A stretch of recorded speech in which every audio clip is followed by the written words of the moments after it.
जय हिंद आप सभी को। आज हम लोग देखने वाले हैं इंटीजर चैप्टर में एक्सरसाइज 1.3। इससे पहले के एक्सरसाइज हम लोग कंप्लीट कर चुके हैं 1 बाय 1 और जिसमें हम लोगों ने बहुत सारे क्वेश्चंस भी किए हैं, इंटीजर के प्रॉपर्टीज को भी अच्छे से देखा है। तो आज शुरू करते हैं इस एक्सरसाइज के क्वेश्चंस को, और जिन्होंने भी उस एक्सरसाइज को नहीं देखा एक बार जाकर उस एक्सरसाइज को देख ले ताकि आप लोगों को डील करने में आसानी हो। तो शुरू करते हैं आज का क्लास। क्वेश्चन नंबर फर्स्ट है evaluate each of the following। तो हम लोग इसको सॉल्व करना है। देखते हैं सॉल्व करने से क्या आता है। यहाँ पे डिवाइड का साइन है तो सभी को न्यूमरेटर और डिनोमिनेटर टर्म दिया हुआ है, इसमें हम लोग को डिवाइड करना है। तो आप लोग को इतना पता ही है। बस यहाँ पे एक चीज को ध्यान देना है कि यहाँ पे जो वैल्यू है पॉजिटिव और नेगेटिव या फिर नेगेटिव नेगेटिव पॉजिटिव पॉजिटिव में भी रहेगी, तो उसमें हम लोग इसको सॉल्व करना है। तो शुरू करते हैं। देखिए अगर इसको हम लोग इस तरीके से लिखेंगे तो कुछ इस तरीके का टर्म बनेगा। तो इसको अगर मैं सॉल्व करती हूँ तो इसमें क्या कट हो जाएगा, 0 0 कट हो जाएगा, तो -3 इसका आंसर रहेगा। क्लियर। वैसे ही अगर मैं इसको सॉल्व करती हूँ 50/-5, तो इसमें ये टर्म कितने टाइम में जाएगा, मतलब 10 टाइम में। इसमें सिर्फ 0 कट नहीं होगा, ये पूरा टर्म कट होगा। ठीक। और ये जो माइनस है इसमें माइनस में तो -10 आंसर हो जाएगा इसका। ठीक।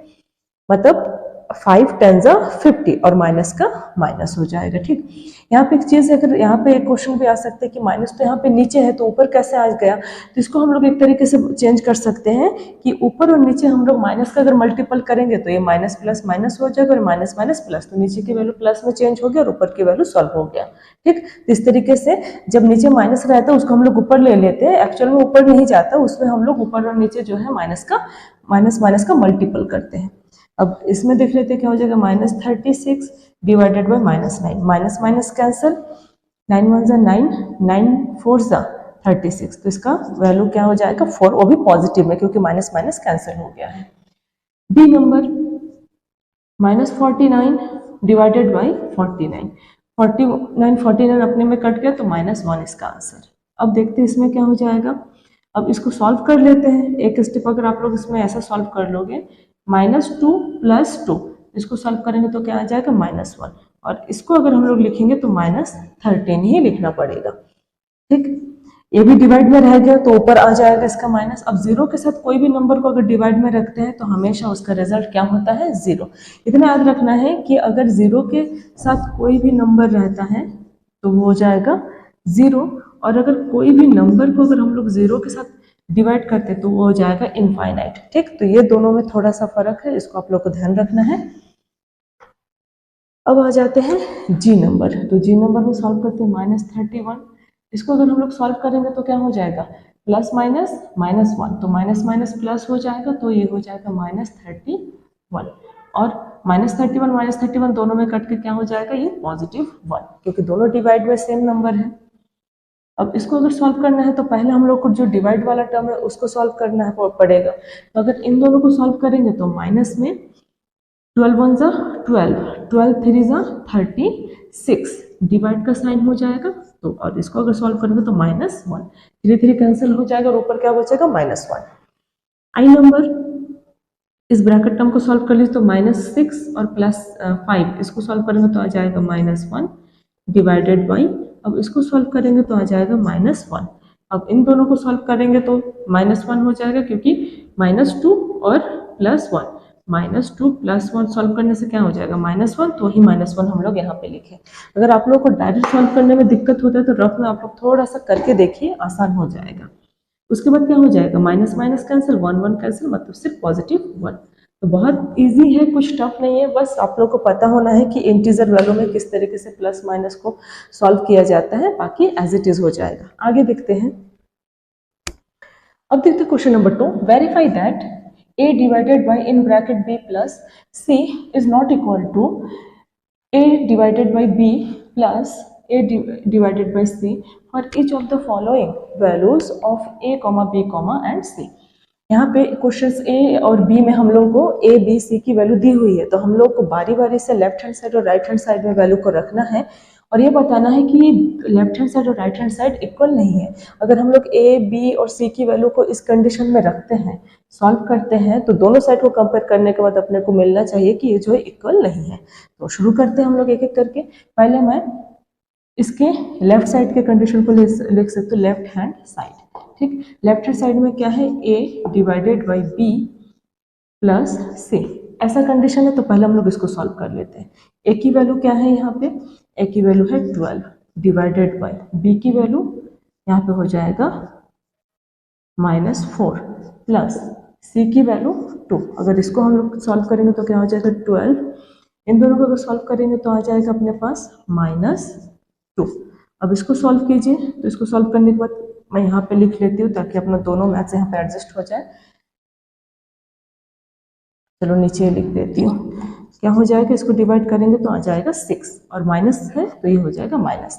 आप लोग को माइंड में करने की आदत करनी होगी क्योंकि अभी आप लोग 6 क्लास पास आउट करके आ रहे हैं, तो आप लोग को कुछ हद तक टर्म को इजी टर्म जो माइंड में हो सके उसको जो है कवर करना ही है। तो अगर 12 को 2 से डिवाइड करने 6 और नीचे माइनस है जो कि ऊपर में शिफ्ट हो गया, और शिफ्ट क्यों हो गया मैं इससे पहले क्वेश्चन में बता चुकी हूँ। अब हम लोग देखते हैं राइट हैंड साइड को। राइट हैंड साइड में क्या है, A divided by B plus A divided by C. A की वैल्यू क्या है यहाँ पे 12 डिवाइडेड बाई बी मतलब -4, ठीक। अब इसको हम लोग को सॉल्व करने हैं, प्लस ए की वैल्यू क्या है 12 डिवाइडेड बाई सी की वैल्यू क्या है 2। ध्यान दीजिए यहाँ पे अगर हम लोग एक साथ डबल साइन ऑपरेशन रखते हैं तो हम लोग को ब्रैकेट लगाना है। जैसे यहाँ पे 2 पॉजिटिव में है, पॉजिटिव को तो हम लोग शो ही नहीं करते तो उसके लिए ब्रैकेट यूज करने की जरूरत नहीं, जबकि हम लोग को माइनस के लिए ब्रैकेट यूज करने की जरूरत है क्योंकि वैल्यू शो हो रही है। अब इसको सॉल्व करेंगे तो क्या आ जाएगा -3। 12 को अगर 4 से डिवाइड करेंगे 3 आएगा और माइनस का माइनस, और इधर के प्लस के लिए क्या हो जाएगा, इसको इसके साथ डिवाइड करेंगे तो आ जाएगा 6 प्लस माइनस क्या होता है माइनस, वो 6 में अगर 3 माइनस हो जाएगा तो आ जाएगा 6 और यहाँ पे 3, और यहाँ पे ये जो वैल्यू है जो बड़ी वैल्यू है उसी का ही साइन यहाँ पे अप्लाई होगा तो ये हो जाएगा पॉजिटिव।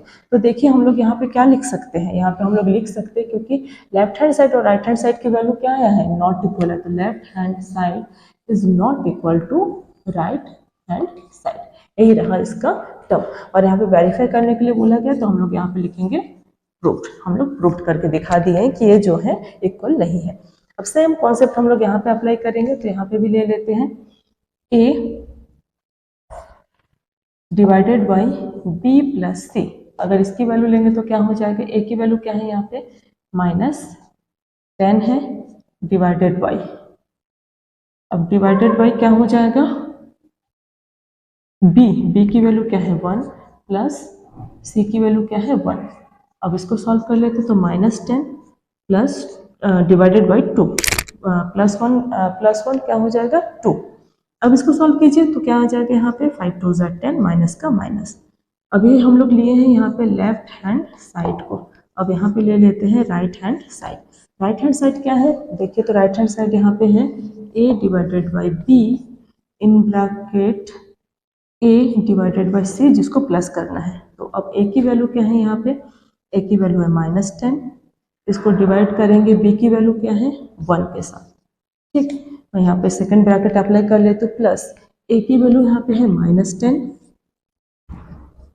और डिवाइड होगा किसके साथ 1 के साथ, और 1 के साथ कोई भी नंबर अगर डिवाइड होता तो वही नंबर आ जाता है, तो यहाँ पे आ जाएगा -10 प्लस ये भी हो जाएगा -10 -10 अगर इसको हम लोग सॉल्व करते हैं तो माइनस माइनस क्या हो जाएगा प्लस माइनस माइनस, और इसको अगर सॉल्व करेंगे तो आ जाएगा -20, तो -20 और ये हो गया -5, तो इक्वल नहीं है। तो यहाँ पे हम लोग लिखेंगे left hand side is not equal to right hand side.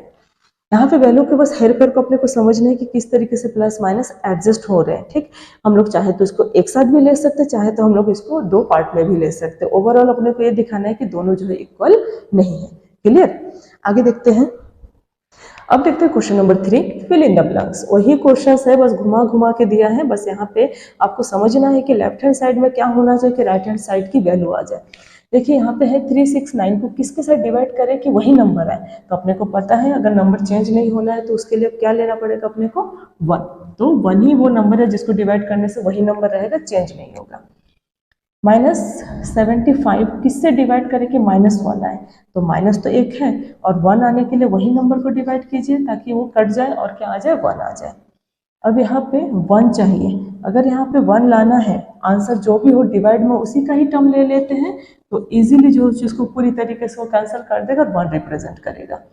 आप लोग वीडियो को थोड़ा यहीं पे रोक लीजिए और खुद से कीजिए, बहुत इजीली जो है बन जाएगा। ठीक, अब यहाँ पे लाना है अपने को पॉजिटिव 87। यहाँ पे 87 है लेकिन नेगेटिव में, तो नेगेटिव को हटाने के लिए अपने को और एक क्या लेना पड़ेगा, माइनस लेना पड़ेगा। और ये भी देखना है कि 87 अपना चेंज ना हो, तो चेंज ना हो इसके लिए अपने को पता है कि 1 लेना पड़ेगा, तो -1 के साथ डिवाइड करेंगे तो माइनस माइनस प्लस और 87 का 87। अब यहाँ पे 1 के साथ किसको कौन सा नंबर डिवाइड होके -87 आए, तो -87 को ही आपको लेना पड़ेगा, तभी तो आएगा इजी तरीके से उस नंबर का। ठीक, अब यहाँ पे है -1, तो -1 के लिए तो माइनस की जरूरत पड़ेगी, और 1 अगर लाना है तो वही नंबर ले लो ताकि वो इजीली कट जाए। क्लियर। अब इसमें इसका ऑपोजिट लेना है, मतलब यहाँ पे 20 है, क्या डिवाइड में करे कि अपना -2 आए, तो नेगेटिव लाने के लिए तो अपने को माइनस की जरूरत है, और 2 लाने के लिए अपने को यहाँ पे किससे डिवाइड करें, तो अपने को पता है 2 10 20, तो 2 आ गया। अब यहाँ पे कितना लिखें कि 4 के साथ डिवाइड करने के बाद 3 आए, तो अपने को पता है 4 के टेबल में 3 टाइम में जो है 12 आता है। ठीक, ये तो हो गया, लेकिन साइन को लाने के लिए हम लोग यहाँ पे ले लेते हैं -12। देखिए बहुत आसान है, आप लोग एक बार कोशिश करेंगे, लेक्चर को अच्छे से सुनेंगे तो इजीली हो जाएगा। ठीक, आगे देखते हैं। अब देखते हैं question number 4। Right 5 pair of integer a, b such that a divided by b equal to -3. One such pair is 6, -2 because 6 divided by -2 is equal to -3। क्या बोला जा रहा है, यहाँ पे आपको 5 पेयर लेने हैं, उसको आप कंसिडर कर लीजिए कि a और b का ऐसा पेयर लेना है जिसको a डिवाइडेड बाई b की कंडीशन में रखेंगे और -3 आना चाहिए। तो ऐसे बहुत से नंबर है जिसको आप लोग ऐसे लाखों लाखों नंबर मिल जाएंगे, आप लोग ऐसे रखेंगे और वो उस तरीके का डिवाइड होगा तो वो -3 उसका आंसर हो जाएगा। तो मैं यहाँ पे अपने तरीके से ले लूँ, आप लोग कुछ डिफरेंट भी ले सकते हैं, बस कंडीशन ये है कि a डिवाइडेड बाई b अगर होता है, मतलब पहले वाली वैल्यू को सेकंड वाली वैल्यू अगर डिवाइड करते हैं तो -3 होना चाहिए। तो देख लेते हैं, मैं खुद से ले रही हूँ, आप लोग कुछ और भी एग्जांपल लीजिए ताकि क्लियर हो। एक एग्जांपल के तौर पे यहाँ पे दिया गया है 6, 2, तो 6 का जो काम है वो a कर रहा है और -2 का काम जो है b कर रहा है। तो इसको अगर हम लोग इस तरीके से रखते हैं, देखिए a के जगह पे 6 रखा गया है और b के जगह पे -2, इन दोनों को डिवाइड किए तो -3 आना चाहिए। ठीक, तो मैं यहाँ पे एक कॉमा ले लेती हूँ, जैसे एक पेयर ले लेती हूँ मैं। ठीक, वो पेयर है 15, माइनस आना चाहिए, इसलिए आपके पास एक कंडीशन ये है कि दोनों में से किसी एक वैल्यू में माइनस होना जरूरी है। तो मैं माइनस ले लेती हूँ सेकंड वाली वैल्यू को, तो -5, बिकॉज क्या हो जाएगा, अगर मैं यहाँ पे 15 डिवाइडेड बाई -5 करती हूँ तो क्या आ जाएगा, -3 आएगा। 5 3 15। क्लियर। इस तरीके से आप और भी पेयर ले लीजिए, यहाँ पे अपने को 5 पेयर बोले हैं तो एक हो गया है।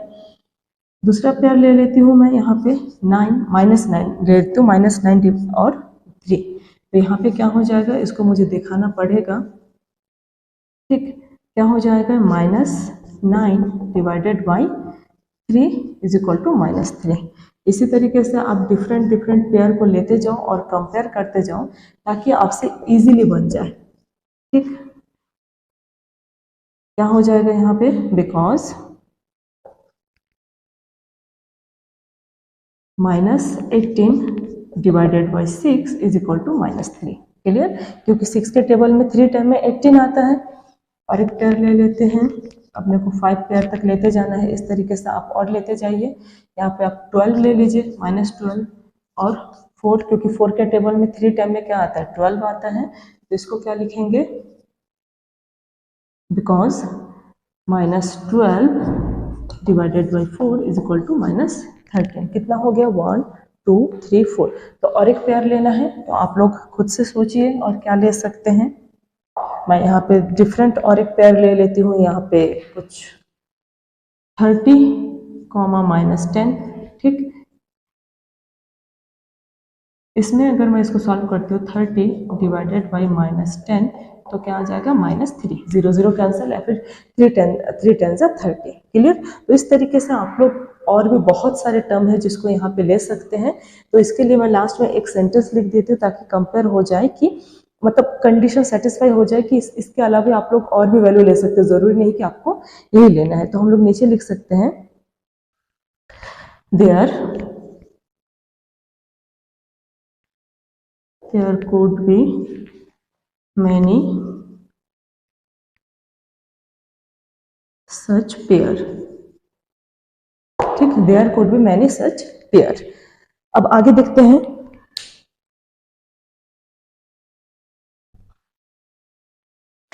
अब देखते हैं question number 5। The temperature at 12 noon was 10 degree Celsius above zero if it decreased at the rate of 2 degree Celsius per hour until midnight. At what time would the temperature be 8 degree Celsius below zero and what would be the temperature at midnight। ठीक, तो यहाँ पे हम लोग को ये बताया जा रहा है कि दोपहर का 12 बजे का जो टाइम है उसमें क्या कितने डिग्री सेल्सियस है, 10 डिग्री सेल्सियस। अब 10 डिग्री सेल्सियस मतलब जीरो से अबव में है, तो मतलब पॉजिटिव में है। अब अगर वो जैसे जैसे समय एक एक घंटा पार होता जा रहा है वैसे वैसे जो है ये जो 10 डिग्री सेल्सियस है ये घटता जा रहा है, कम होता जा रहा है, डिक्रीज हो रहा है। तो कितना डिग्री हो रहा है, वो 2 डिग्री कम होता जा रहा है। मतलब अगर अभी 12 बजे 10 डिग्री टेम्परेचर है तो 1 बजे कितना हो जाएगा, 10 में 2 डिग्री, फिर 2 डिग्री सेल्सियस के रेट से कम होता जाएगा, तो इसका मतलब हो जाएगा 8 डिग्री सेल्सियस। उसके बाद जब 1 बजे से 2 बजे में शिफ्ट होगा तो 8 डिग्री सेल्सियस से कम हो जाएगा 6 डिग्री, फिर 4 डिग्री, 2 डिग्री, 0 डिग्री, -2 डिग्री, ऐसे करते करते हम लोग का कहाँ तक होना है, मिडनाइट तक। ठीक, मतलब आधी रात तक टेम्परेचर क्या होगा, मतलब कब, एक तो आधी रात को कितना टेम्परेचर होगा वो निकालना है, और ये भी निकालना है कि अपने को जब 8 डिग्री बिलो जीरो से 8 डिग्री नीचे अगर -8 डिग्री तक पहुंचते हैं तो कितने बजे क्या टाइम होगा, what time the temperature with 8 degree Celsius below 0 degree, और उस समय का क्या टेम्परेचर आएगा जब मिडनाइट रहेगा। ठीक है, तो यहाँ पे 2 क्वेश्चंस निकाल रहे हैं। तो हम लोग क्वेश्चंस में कुछ टर्म दिए हैं, उसका ही सॉल्यूशन में यहाँ पे लिख लिए हूँ। Initial temperature that is at 12 noon, मतलब 12 बजे क्या है, 10 डिग्री सेल्सियस। अब change in temperature per hour के अकॉर्डिंग जो है टेम्परेचर क्या हो रहा है, चेंज हो रहा है, तो -2 डिग्री सेल्सियस। तो टेम्परेचर एट 1 PM, मतलब ये तो दोपहर की बात की जाए तो दोपहर के बाद क्या हो जा रहा है, 1 PM में क्या हो जाएगा, 12 बजे 10 डिग्री है तो 1 बजे कितना होगा, कम हो जाएगा, मतलब माइनस हो जाएगा एक तरीके से।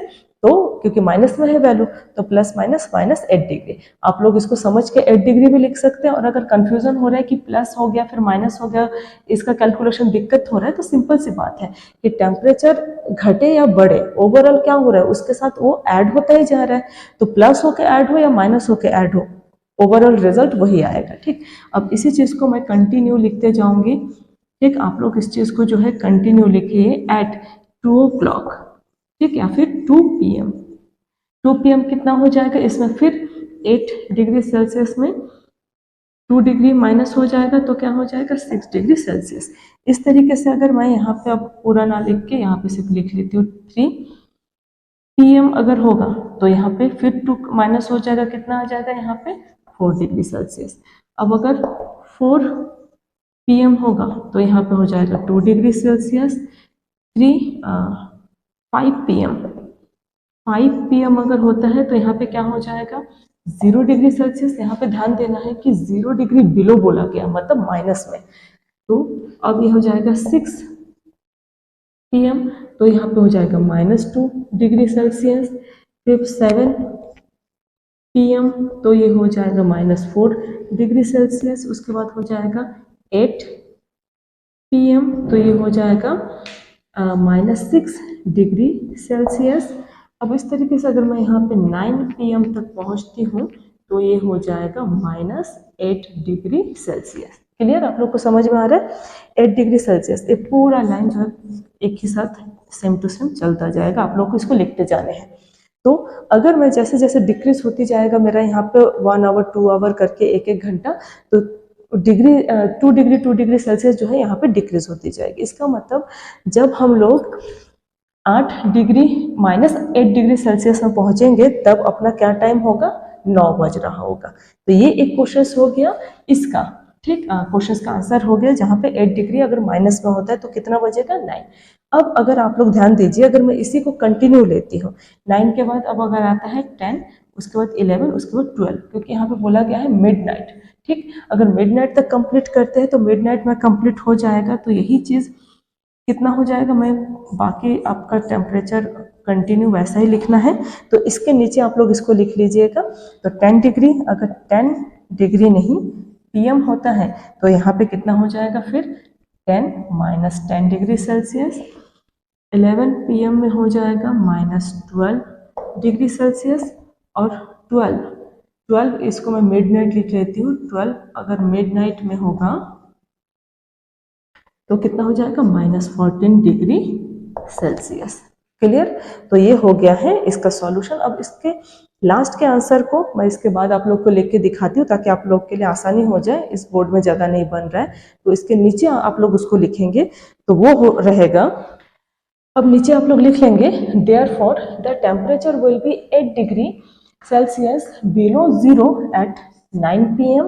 and the temperature at midnight will be 14 degree Celsius below zero. मतलब दोनों ही जो है नेगेटिव में है। अगर बिलो जीरो बोला गया है तो समझ लेना है कि नेगेटिव में, तो जहां आप नेगेटिव लिखो या फिर वर्डिंग में लिखो। क्लियर, तो ये रहा क्वेश्चन नंबर 5। अब आगे देखते हैं। अब देखते हैं क्वेश्चन नंबर 6। क्वेश्चन नंबर 6 बहुत बड़ा है इसलिए मैं इसको बोर्ड में नहीं लिखवा रही हूँ, आप लोग अपने बुक में इसको एक बार देख लीजिए, मैं एक बार रीड करवा देती हूँ आप लोगों को। Question number 6, in a class test +3 mark are given for every correct answer and -2 mark are given for every incorrect answer and no mark for not attempt any questions. Question number first और second करके इसमें दो part दिया है। Radhika score 20 mark if she has got 12 correct answer. How many questions how many questions has she attempt incorrectly. ठीक, एक term हो गया। और दूसरा टर्म है Mohini score -5 marks in this test thought she has got 7 correct answer. How many questions has she attempt incorrectly. ठीक, तो यहाँ पे अपने को ये निकालना है कि एक तो राधिका है और एक मोहिनी है, इन्होंने कितने क्वेश्चंस गलत किए हैं उसको निकालना है। तो पहला वाला मैं यहाँ पे लिख लिया सॉल्यूशन में। क्वेश्चंस में क्या दिया हुआ है, मार्क ऑप्टेन फॉर 1, अगर एक क्वेश्चन सही होता है तो कितना मार्क मिलेगा, 3 मार्क्स प्लस में मिलेंगे। और अगर एक क्वेश्चन रॉन्ग होते हैं, गलत होता है, तो -2 मार्क्स मिलेंगे। ठीक, अब क्या बोला जा रहा है कि राधिका जो स्कोर करती है कितना करती है, 20 मार्क्स। मतलब अगर उसको 20 मार्क्स मिले हैं तो अब अगर वो 12 करेक्ट आंसर देती है, अगर उसका क्वेश्चन कितना है, जितना भी पूछे गए हैं उसमें से 12 उसने करेक्ट आंसर दिया, 12 करेक्ट आंसर दिया, इसका मतलब क्या हुआ, अगर 12 सही है इसका मतलब वो 1 क्वेश्चन के लिए 1 क्वेश्चन सही क्वेश्चन के लिए 3 मार्क्स है। इसको हम लोग अगर मल्टीपल करेंगे तो कितना आ जाएगा, 36। क्लियर, इसका मतलब ये हो गया कि अगर वो 12 करेक्ट आंसर दिया है तो उसको कितना स्कोर मिले हैं, 36। अब mark obtain for incorrect answer, तो अगर 12 क्वेश्चन सही होने से उसको 36 मार्क्स मिल रहे हैं और उसने स्कोर किए हैं 20, तो कितने का डिफरेंस हो रहा है यहाँ पे, तो यहाँ पे जो डिफरेंस हो रहा है टोटल नंबर में मैं यहाँ पे माइनस कर देती हूँ जितना उसको अभी ऑप्टेंट हुए हैं, प्राप्त हुए हैं उससे। तो अगर इसको माइनस कर देती तो कितना मिलेगा, ये हो जाएगा -16। मतलब अगर उसने इतने गलत नहीं किए होते, जितने भी क्वेश्चंस हम लोग निकाल उतने अगर गलत नहीं किए होते तो उसको 36 में 36 मिल जाता, ना कि उसको 20 मिलता। ठीक, तो उसको कितना कम मिला है, मतलब -16 मार्क्स जो है उसको कम मिले, तभी जाके उसको 20 हुआ है। तब अब नंबर ऑफ इनकरेक्ट क्वेश्चंस, तो नंबर ऑफ इनकरेक्ट क्वेश्चंस क्या हो जाएगा, उसके पास स्कोर कितने हैं, -16, जितना वो स्कोर नहीं कर पाई है इनकरेक्ट होने की वजह से। तो अगर एक क्वेश्चन गलत होने पे -20 मार्क्स मिलते हैं या कट होते हैं, तो अगर उसी तरीके से अगर अपने मार्क्स मिले हैं 16, तो कितने क्वेश्चन गलत होंगे उसके साथ डिवाइड कर देंगे तो निकल जाएगा यहाँ पे 8। अभी हम लोग किए माइनस माइनस कैंसिल हो जाएगा और 8 2 16, तो 8 आ गया। तो यहाँ पे हम लोग लिख सकते हैं लास्ट में, therefore she attempt 8 questions in wrongly. ठीक, तो उसने जो है 8 क्वेश्चंस गलत अटेम्प्ट किया है, इसलिए जो है उसको 36 नंबर मिलने के बजाय ना मिला और क्या मिल गया है यहाँ पे 20। क्लियर हुआ। अब आते क्वेश्चन नंबर इसी के ही 2 में। अब देखते हैं इसी का ही सेकंड नंबर क्या है। सेकंड नंबर है, पहले दोनों तो क्वेश्चंस के अकॉर्डिंग ही था। अब एक सही पे 3 मार्क्स पॉजिटिव हो रहे हैं और एक गलत पे -2 मार्क्स हो रहे हैं। अब marks scored by Mohini, Mohini ने कितना स्कोर किया, -5। अब अगर उसने 7 करेक्ट आंसर दिए हैं, अगर उसने 7 करेक्ट आंसर दिए, इसका मतलब क्या हो गया, 7 × 3 21 वो स्कोर करती है। ठीक, अब उसने कितने इनकरेक्ट आंसर दिए होंगे, तो इनकरेक्ट आंसर कितने दिए होंगे, पहला तो टोटल कितना स्कोर की है -5, उसमें माइनस कर देते हैं हम लोग -21 को। अगर इसमें से मैं इसको सॉल्व करती हूँ तो कितना हो जाएगा, यहाँ पे ये हो जाएगा -26। अब -26 जो है क्या है, इसका मार्क्स है, इतने जो है वो स्कोर करते हैं माइनस में। अब एक एक गलत होने पे अगर 2 मार्क्स कट होता है, तो यहाँ पे अगर मैं 2 के साथ डिवाइड करती हूँ तो कितने क्वेश्चंस इसने गलत आंसर दिए हैं वो इजीली निकल जाएगा। 6 इनकरेक्ट आंसर दिए हैं, तो हम लोग का नंबर ऑफ इनकरेक्ट आंसर कितने हो जाएंगे। ठीक, तो नंबर ऑफ इनकरेक्ट आंसर अपने पास हो जाएगा -26 डिवाइडेड बाई -2। अब इसको इसके साथ डिवाइड करें तो कितना आ जाएगा, +13। तो यहाँ पे लिख सकते हैं therefore she attempt 13 questions wrongly. ठीक, तो अगर वो 13 क्वेश्चंस गलत करती है तभी जाके उसको कितना मिलता है, -5। और इसके बैलेंस के लिए अपने को एक कंडीशन दे दिया गया, अगर वो 7 क्वेश्चन सही करती है तो उसको इतना नंबर जो है मिलेगा, जबकि वो नहीं कर पाई है तो उस कंडीशन में इतने गलत हुए हैं तब जाके उसको -5 मार्क्स मिले हैं। क्लियर। अब देखते हैं इस एक्सरसाइज के लास्ट क्वेश्चन को। इस एक्सरसाइज का लास्ट क्वेश्चन है, an elevator descends into a mail shift at the rate of 6 meter per minute. If the descent start from 10 meter above the ground level, how long will it take to reach -350 metre. मतलब एक मील में जो सामान उठाने मतलब एक lift है, सामान उठाने रखने का जैसा भी एक टर्म होगा, जो क्या हो रहा है, कम हो रहा है, उतर रहा है, नीचे जा रहा है या ऊपर आ रहा है मान लेते हैं। तो एक ग्राउंड लेवल ले लेते हैं, इस ग्राउंड लेवल का ऊपर यहाँ तक जो है क्या है, अबव 10 मीटर ग्राउंड मीटर, यार यहाँ पे मान लीजिए कि वो एक एलिवेटर, एक लिफ्ट कुछ रखा हुआ है। अब यहाँ से यहाँ तक एक ग्राउंड लेवल हो गया। अब ग्राउंड लेवल से यहाँ तक इसका जो डिस्टेंस है वो कितना है, 350 मीटर। तो ग्राउंड लेवल से नीचे है इसलिए इसको -350 मीटर दे दिया गया, ग्राउंड लेवल से ऊपर है तो ये हो जाएगा +10। तो बोला जा रहा है यहाँ से यहाँ तक आने के लिए कितना टाइम लगेगा। तो यहाँ पे कंडीशन दिया गया कि अगर 6 मीटर तक आते हैं, 6 मीटर तक आते हैं तो उसको 1 मिनट टाइम लगता है। तो आप ऐसे 6 मीटर 6 मीटर 6 मीटर करते करते पूरा यहाँ तक आने में उसको कितना टाइम लगेगा। ठीक, तो मैं यहाँ पे एक टर्म लिख लेती हूँ, स्टार्टिंग पोजीशन क्या है, ये इसका स्टार्टिंग पोजीशन से ये रहेगा, शुरुआत जो है इसका 10 मीटर पे, और इसका फाइनल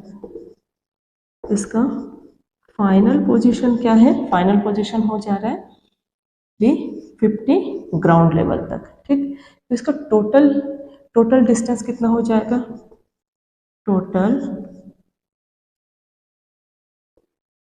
टोटल डिस्टेंस हो जाएगा 10 मीटर प्लस 350 मीटर। अगर इसको हम लोग ऐड करेंगे तो 360 मीटर हो जाएगा। अब हम लोग इससे पहले क्लास 6 में हम लोग यूनिटरी मेथड कर चुके हैं, अगर आप लोग को याद होगा। ठीक, तो उसी को यहाँ पे अप्लाई करेंगे, तो लिख लेते हैं। तो यहाँ पे हम लोग लिखेंगे time taken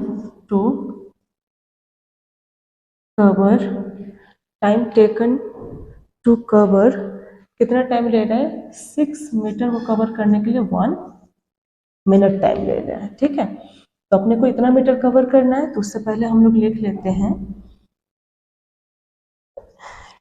time taken to cover 1 metre. अगर 1 मीटर को कवर करने तो कितना टाइम ले रहे हैं, 1/6 मिनट। याद कीजिए हम लोग के पास अगर 5 की वैल्यू दी हुई है तो 1 की वैल्यू निकालते, फिर 10 की वैल्यू निकाल सकते हैं, जिसको हम लोग यूनिटरी मेथड में कर चुके हैं, वही चीज़ यहाँ पे कर रहे हैं। Then time taken, then time taken to cover 360 metre कितना हो जाएगा, 1 अगर 1 मीटर के लिए 1/6 मिनट लगता है तो 360 मीटर के लिए कितना मिनट लगेगा, इसको कट करते तो ये हो जाएगा 60 इक्वल टू 60 मिनट, या फिर इसको 1 आवर भी लिख सकते हैं।